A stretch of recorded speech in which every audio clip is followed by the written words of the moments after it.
Hello, welcome to my author discussion post on womanism/black feminism, and I am Sarah Jerome.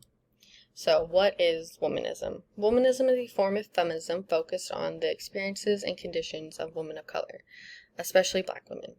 Feminism does not equal womanism, and I will explain this later in the video. The photo below is of a woman holding a sign that says Black Women Matter, and this is a play on the phrase Black Lives Matter, but she's putting emphasis on the fact that black women matter. And this is because black women are often left out of the narrative of feminism, and I will also explain this later in the video. So, where did womanism come from? The origin came from Alice Walker in a 1979 short story, Coming Apart, where she first used the term womanist. She defines womanist as a black feminist, or feminist of color. So the photo to the right is of Alice Walker, and the photo to the left is a quote of hers, where she says, "Womanist is to feminist as purple is to lavender." Womanist and purple are the umbrella terms that can describe feminist and lavender, but the same cannot be said for the reverse, as lavender cannot describe all shades of purple, and feminist cannot describe a womanist, but a womanist can describe a feminist. So now I want to open a discussion in Search of Our Mother's Garden by Alice Walker, which was one of our assigned readings. What does In Search of Our Mother's Garden have to say about womanism? So throughout the essay, we constantly hear about the buried creativity of older black women, and this is because of the lives they were forced into as slaves. This is an issue of racism that white women do not have and they never had. So the excerpt I took from the essay below shows an example of white feminism and exactly why we need womanism.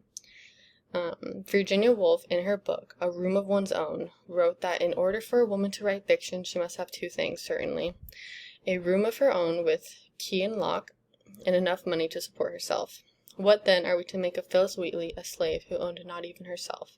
The sickly, frail black girl who required a servant of her own at times, her health was so precarious, and who, had she been white, would have been easily considered the intellectual superior of all the women and most of the men in the society of her day. So in this excerpt we can see Virginia Woolf, like as a white feminist, she doesn't understand that not all women are equal and they don't all have access to a room of their own and enough money to support herself.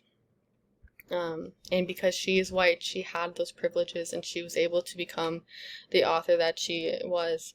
But someone like Phillis Wheatley, she did not have the same privilege, and this is a good example of white feminism and why we need womanism.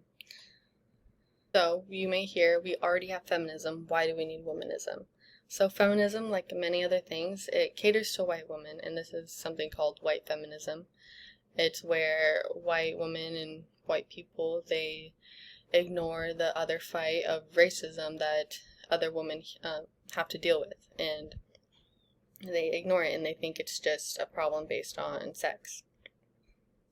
So white women, they can want equality between themselves and men, but they do not want the same for a woman of color. So this is kind of explained in the photo below. It's a woman holding a sign at the Women's March where she says, "Don't forget, white women voted for Trump." And this explains how white women, several of them probably they are there fighting for, or not fighting for women's rights, but they're showing up for women's rights. But they also voted for Trump, and that is a act of racism. So if voting for Trump is not voting for black women or voting for Latinas, and that's not being a feminist. And this is why womanism is needed, because we need to have a fair fight for everybody. So next, we need to know how to be a womanist. So we must support all women, no matter their race or ethnicity.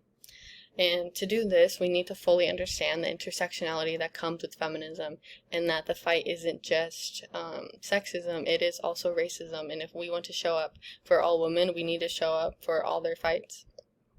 And so when we fight for all women, we have to take action. We can't just sit here and give a presentation on this. We need to actually spread the word about it. We need to vote accordingly. We need to show up to rallies and protests.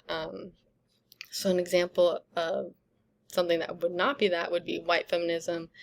in a way that white women are failing to show up for a Black Lives Matter movement. So probably a lot of women at the Women's March, they're showing up at the Women's March, but they will not show up for Black women at a Black Lives Matter rally. And this photo below is of all types of women saying, don't agonize, organize. And that if we want equality between everybody, no matter the race, we need to organize together, like as women, and fight for everybody.